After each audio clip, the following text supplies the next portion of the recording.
දිනෙන් දින සමාජය තුළ මතු ඇති සමාජ අර්බුදයක් පිළිබඳව ඔබත් එක්ක කතා කිරීමට තමයි අද අපි සූදානම් වන්නේ.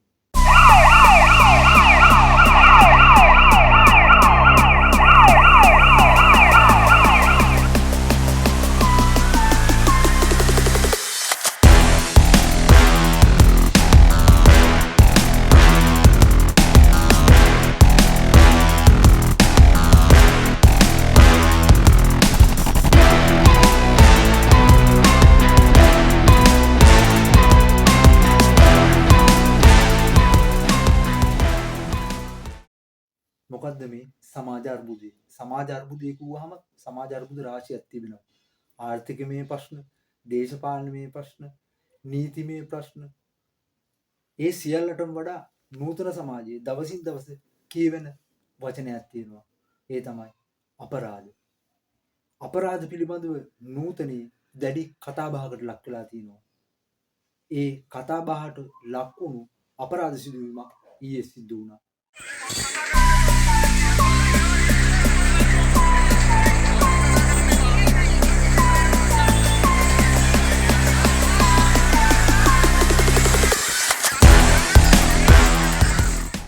ඊයේ බදුල්ලේදී සිදු ඒ අවාසනාවන්ත සිදුවීමත් සමග මේ අපරාධ රැලි පිළිබඳව සමාජයේ යම් කතිකාවත් නිර්මාණය වෙන්න ගත්තා.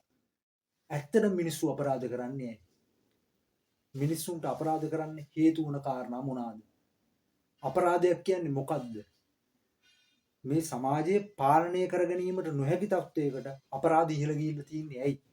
අද අපි සූදානම් වන්නේ අන්න ඒ පිළිබඳව මදක් ගැඹුරින් ඔබ සමග සාකච්ඡා කිරීම. වර්තමානයේ වන විට අපරාධ සිදුවීම් ගණනාවක් අපේ සමාජයේ ප්‍රශ්නයක් නැත්නම් අර්බුදයක් ගොඩනගලා තියෙනවා.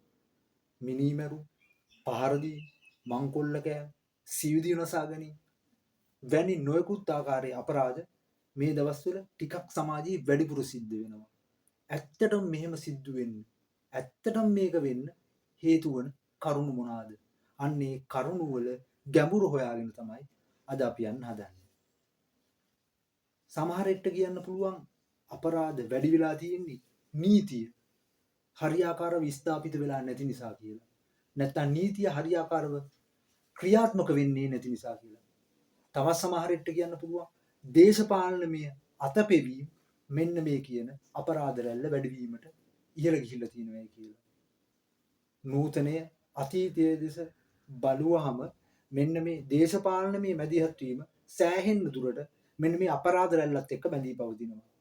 අපි දන්න විදිහට ලංකාවේ එදා ඉඳලා අද වෙනකම් මේ අපරාධ පිළිබඳව කතිකාවේදී මෙන්න මේ කියන දේශපාලන හස්තයන් පිළිබඳව ප්‍රධාන වශයෙන් සාකච්ඡා වෙනවා.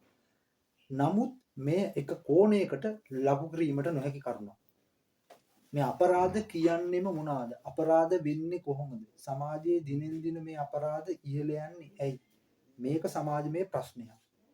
මෙන්න මේ සමාජ ප්‍රශ්නයට විසඳුම් සොයාගෙන තමයි මෙන්න මේ සාකච්ඡාව ඉදිරියට කරගෙන යන්නේ. වර්තමානයේ වෙන විට අපිට සමාජ මාධ්‍ය තුලින්, රූපවාහිනී තුලින්, ඒ වගේම විවිධ මාර්ග තුලින් අසන්නට දකින්න ලැබෙන්නේ මෙන්න මේ ප්‍රචණ්ඩකාරී තත්ත්වයන් පිළිබඳව. මේකට මූලිකම වෙලා තියෙන්නේ අපි නැත්තම් මිනිසා නැත්තම් පුද්ගලයෝ. මෙන්න මේ පුද්ගලයෝ මෙන්න මේ ආකාරයෙන් ප්‍රචණ්ඩකාරීව හැසිරෙන්නේ ඇයි? ඔවුන් මේ තත්ත්වයට පත් වෙලා තියෙන්නේ ඇයි කියන ප්‍රශ්නය හොයාගෙන තමයි අපි ඇවිදගෙන යන්නේ. සමස්තයන් ලෙසට ගත්තොත් මෙන්න මේ කියන පුද්ගලයන්ගේ හැසිරීම් රටාව මතින් සිදුවන ක්‍රියා නිසා අපරාධ මුළු සමස්ත සමාජයට බලපාන ලබන කරුණක් වෙනවා. මහදවාලි මිනීමැරුම්, මහදවල්ලි ප්‍රචණ්ඩකාරී හැසිරීම් වැනි දේවල්. දැන් ඊයේ සිද්ධියේදී ගත්තොත් එimhe ඊයේ සිද්ධියේදී මහදවාලේ මිනිසුන් විශාල පිරිසක් සිටින ස්ථානයක ඒකත්තකින් පහර දීමට ලක් වෙන්නේ. ඇයි මිනිස්සු එහෙම ප්‍රචණ්ඩකාරී වෙන්නේ ඇයි? සමහරෙක්ට කියන්න පුළුවන් මත්ද්‍රව්‍ය භාවිතය, නැත්නම් මත්පැන් පානය, නැතිනම් ප්‍රකෝපකාරී තත්ත්වයේ ආවේගය, ඔය ආදී නොයෙකුත් කරුණු මත මෙන්න මේ මිනිසා හදිස්සි කෝපයෙන් මෙන්න මේ වගේ දේවල් වලට පෙළඹෙනවා කියලා. ඔව්. ඇත්ත වශයෙන්ම සමහර අපරාධ වලට සමහර රියැක්ෂන් අනිවාර්යෙන් සමාජයේ මිනිස්සුන්ට බලපාන ලබනවා. හැබැයි මේකට ආර්ථික තත්ත්වය, දේශපාලන තත්ත්වය, නෛතික තත්ත්වය කියන ඔය සියල්ලම අයිති වෙනවා. එක්කෙනෙකු සමාජයට බියව අපරාධ නොකර ඉන්නයි, තව කෙනෙකු සමාජයට බිය නැතුව අපරාධ කරන්නයි කියන තැනට එනකොටම මේ සමාජ පාලනය කියන එක පිළිබඳව අපිට අවධානය යොමු කරන්න වෙනවා. එතකොට සමාජ පාලනයේ විධිමත්භාවය ගිලිහි ගිහිල්ලාද?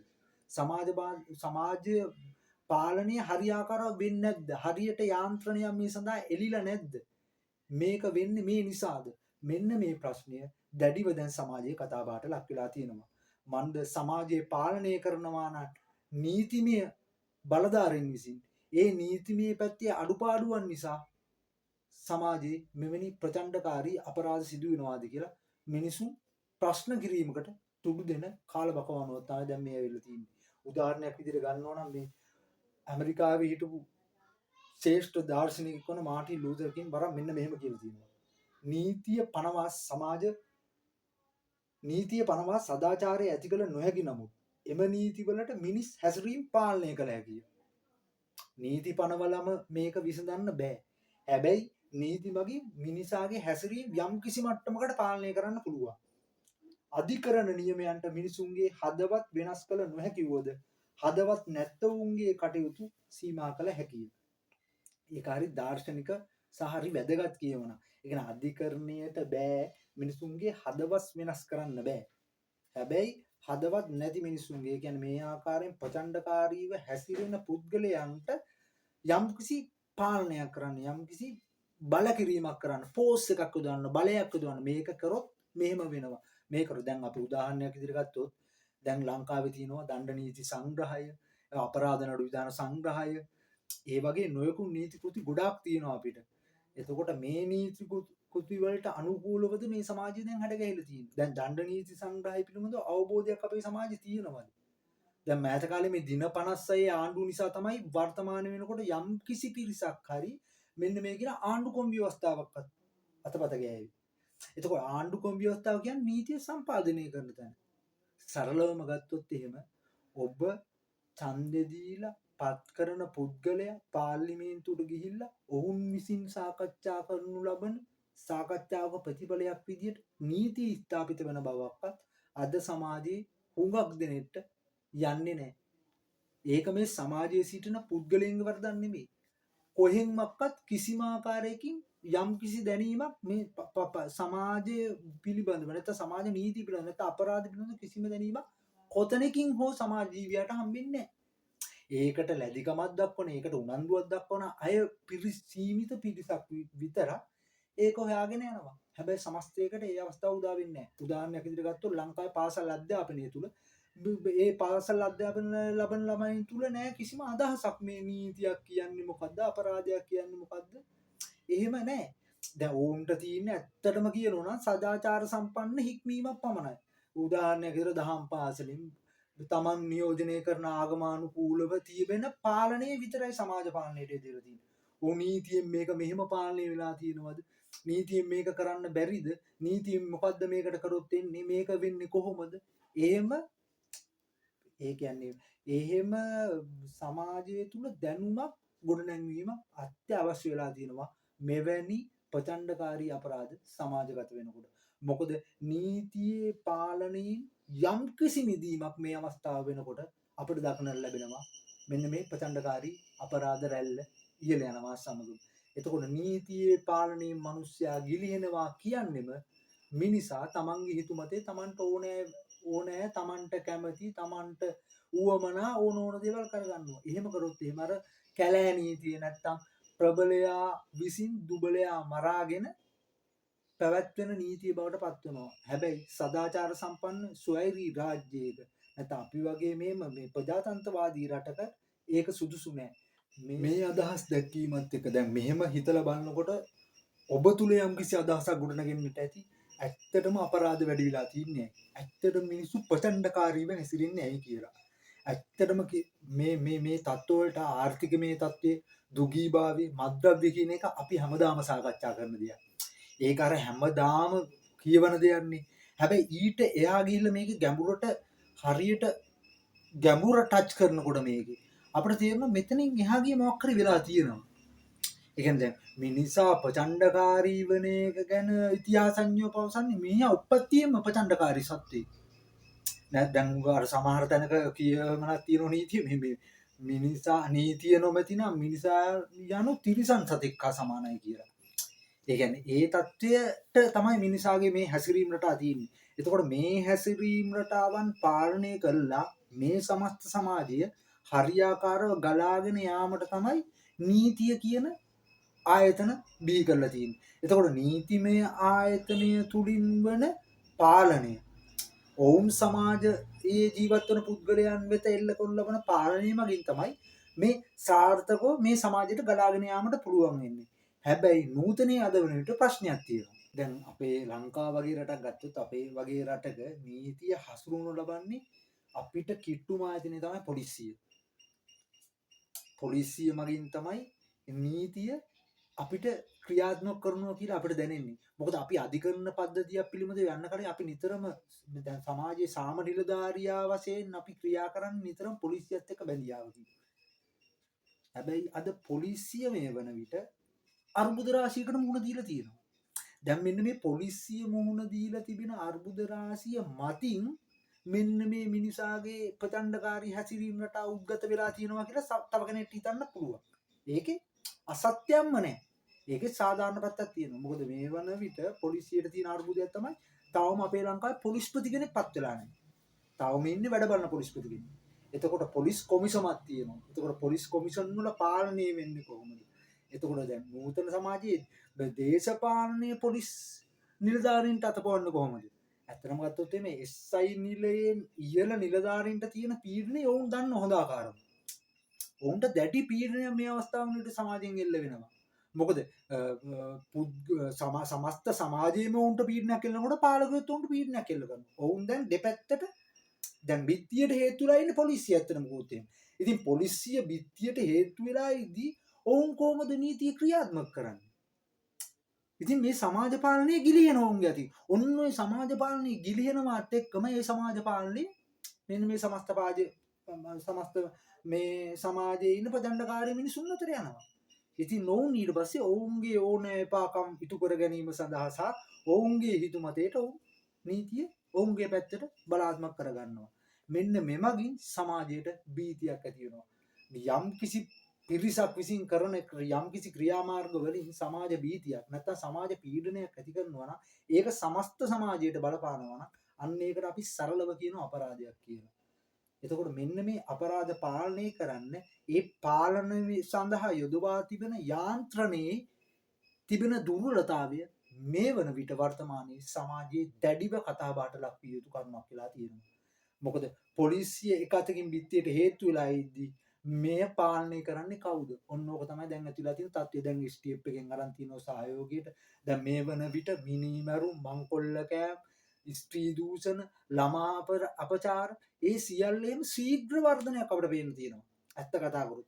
ඒක මේ දවස් දෙකෙන් තුනෙන් ගොඩ නැගුණු දෙයක් නෙමෙයි. ඒක සමාජයේ ක්‍රියාත්මක වන මේ ක්‍රියාපටිපාටිය තුලින්ම නැගුණු අර්බුදයක්. එතකොට අපි මූලිකව කරන්න වෙන්නේ මෙන්න මේ සමාජ පාලනය කිරීම සඳහා යොදවා තිබෙන නෛතික ආයතන ටික හරියට පණ ගන්නන එක. ඉතිහාසයේ දෙස ගත්තාම අපි දන්නවා පොලිසියට කතරම් බලපෑම් තිබ්බද කියලා මේ දේශපාලඥයෝ විසින්. ඇත්තට මේ දේශපාලඥ අතපෙවීම මත මේ නීතිය එක එක අතට විසික් වෙලා ගියා. නීතිය විවිධාකාර වුණා. මේ නීතිය කියන්නේ එකක්. ඔබටත් මටත් මේ රටේ වෙසෙන ජනාධිපති සහ මටත් බලපාන නීතිය එකයි. අපි සියල්ලම පුරවැසියෝ. ප්‍රජාතන්ත්‍රවාදී රාජ්‍යයක නීතිය කියන්නේ සැමට පොදු වූ කරුණක්. හැබැයි නූතනයේ වෙන විට එය නිකන් අර මකුණු දැලක් වගේ වෙලා තියෙන්නේ. පොඩි සතුන් විතරක් අහුවෙනවා, ලොකු සතුන් අහුවෙන්නේ නැහැ. ඒගොල්ලෝ ලස්සන්ට බේරිලා යනවා. ඒක වර්තමානයේ අතීතයේ අනාගතයේත් අපිට යම් කිසි ආකාරයෙන් දකින්න ලැබෙවි කියලා තමයි මේ යන ක්‍රියාපටිපාටි අනුව අපිට විග්‍රහ කරගන්න පුළුවන් වෙන්නේ.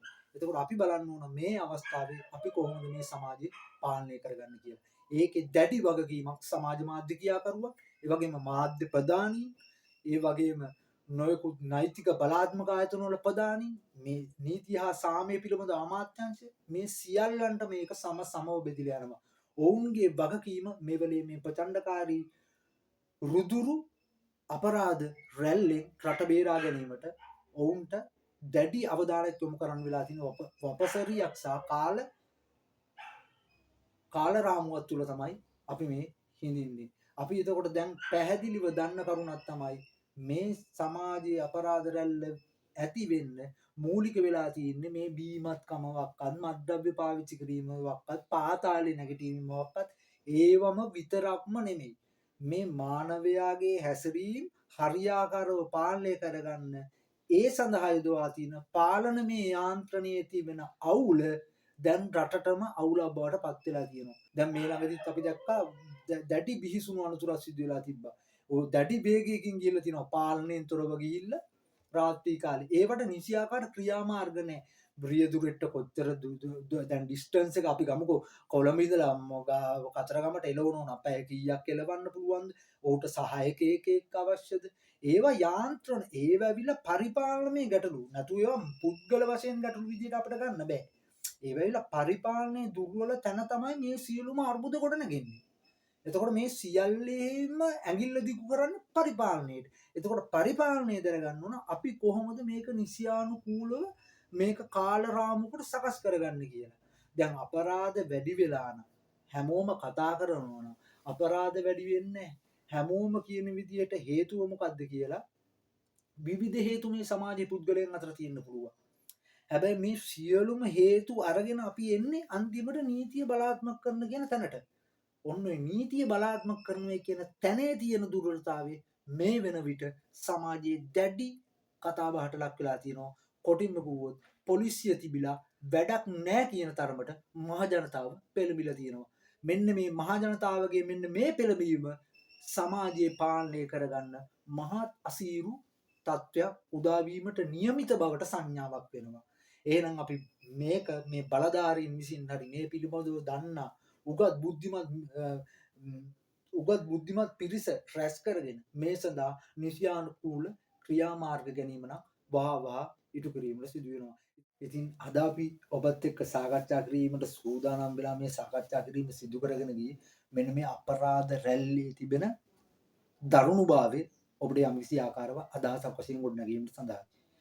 ඉතින් මේ අපරාධ විමර්ශකයෝ නාලිකාවක් වශයෙන් සමාජ මාධ්‍ය ක්‍රියාකරුවන් වශයෙන් අපි සෑම විටම උත්සාහ කරනවා සමාජයට අපිට දෙන්න පුළුවන් හොඳම පණිවිඩය දෙන්න.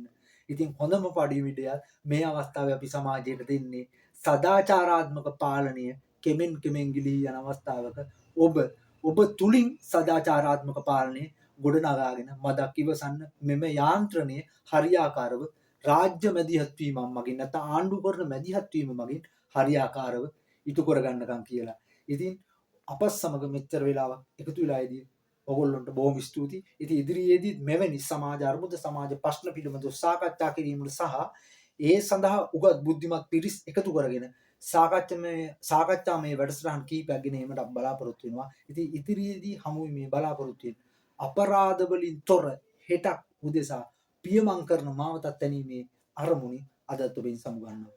ඔබට ස්තුතියි.